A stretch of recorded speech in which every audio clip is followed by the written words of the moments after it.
Welcome to this explainer. Listen, if you've ever actually tried to prove you're an Indian citizen, you already know it feels like stepping into this massive, endless bureaucratic maze. It can be incredibly frustrating. So today, we're going to cut right through all that confusion. We are looking at the myth versus the reality of Indian citizenship proof documents. We'll decode exactly what the government recognizes, what they absolutely don't, and how you can navigate this whole system without, tearing your hair out. Okay, let's dive right into our roadmap for today. We'll be covering 1. The Aadhaar misconception, 2. Citizenship versus residency, 3. Documents that do not count, 4. Valid proofs of citizenship, 5. How to verify documents, and 6. Applying for official certificates. Section 1. The Aadhaar misconception. To kick things off, we really need to address the biggest point of friction right out of the gate. I want you to do a quick mental wallet check for me right now. Think about that one card you use for almost everything. Answer this honestly. Is your Aadhaar card actually proof of your Indian citizenship? Well, the answer is a very blunt, very absolute no. It is not. And I know that's a massive reality check for most of us who carry it around as our default ID for literally everything. To anchor this myth-busting, we just have to look at the highest authorities in the country. In 2025, the Election Commission explicitly told the Supreme Court that Aadhaar does not prove citizenship, and this is completely grounded in an August 2023 memo from UIDAI itself. They clearly stated that Aadhaar was never meant to be evidence of citizenship, or your place of residence, or even your birthday for that matter. It simply proves your identity. That's it. Section 2. Citizenship versus residency. So, before we start listing out the right documents, we've got to understand the foundational rules of the game here. People confuse citizenship, nationality, and residency all the time, but legally, they are very different things.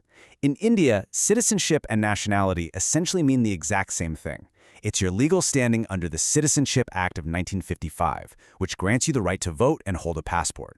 But residency? That's simply about where you legally live and pay your taxes. A foreign national can live in India for years as a resident, but that residency never automatically grants them citizenship. They're two completely separate tracks. Section 3. Documents that do not count. Get ready because I'm about to dramatically reveal the everyday documents you probably carry that absolutely fail the nationality test. Let's do another quick wallet check. This is the definitive no list. Aadhaar card, voter ID, PAN card, driving license, ration card, and your bank passbook.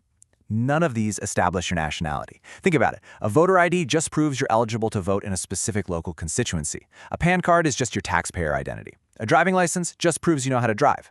They establish your identity or your eligibility for specific services, but definitely not your status as an Indian citizen. And if you're wondering why, here is the government's golden rule of thumb. It all comes down to identity versus nationality. If a document can legally be issued to a long-term resident who isn't a citizen, then it absolutely cannot serve as proof of nationality. It really is that simple.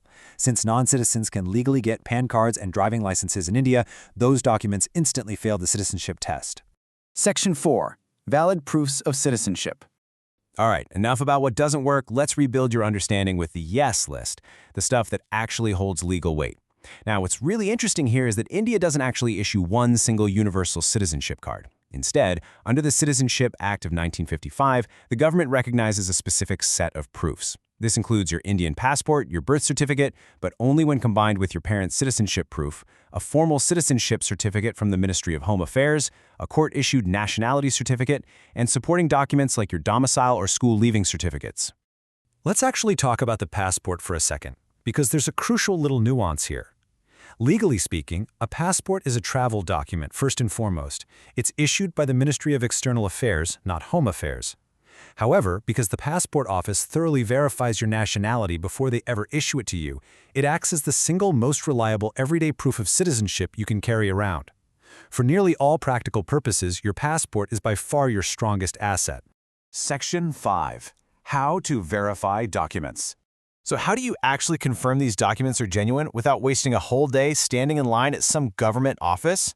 Well, thankfully, the digital verification landscape has evolved incredibly fast. You just need to match your document to the right online portal. For MHA certificates, use indiancitizenshiponline.nic.in. For passports, you'll want passportindia.gov.in. For general documents, head over to DigiLocker. And for checking birth and death certificates, use the civil registration system at crsorgi.gov.in or your specific state's e-district portal.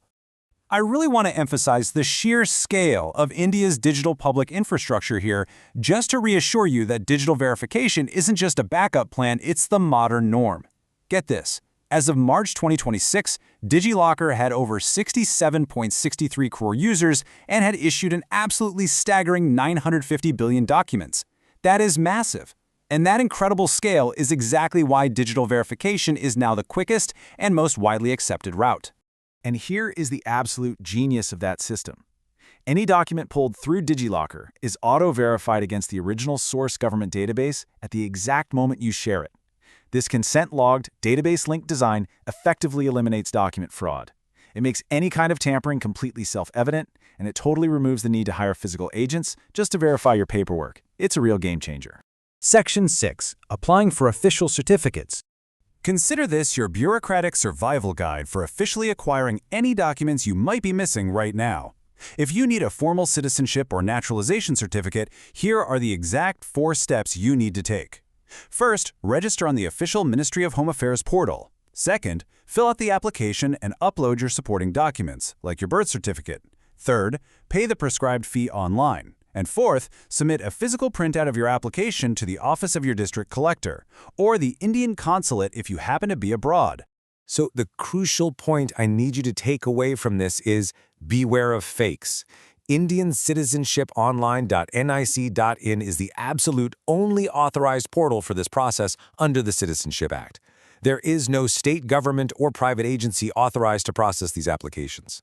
If a third-party website asks you for payment for a faster citizenship certificate, walk away immediately. It's a scam. Now, if you are on a tight deadline for a job, a visa, or maybe a school admission, here is the fastest, realistic path you can take. Step 1. Check if your birth certificate is already on DigiLocker, linked to your Aadhaar. Step 2. If it's not there, request it directly from your state's e-district portal. Step 3. If you already have a passport, use the M-Passport Seva app to verify it.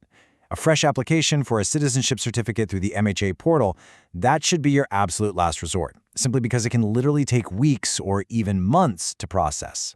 Which brings us to the end of our explainer today, and leaves us with one incredibly important question to think about. Everything sitting in your wallet right now likely proves who you are, your basic identity. But you actually have the legally recognized documents safely stored to prove where you belong. I highly encourage you to apply what we just talked about. Check your documents today and ensure your citizenship proof is a reality, not a myth. Keep learning, keep organizing, and I'll catch you in the next explainer.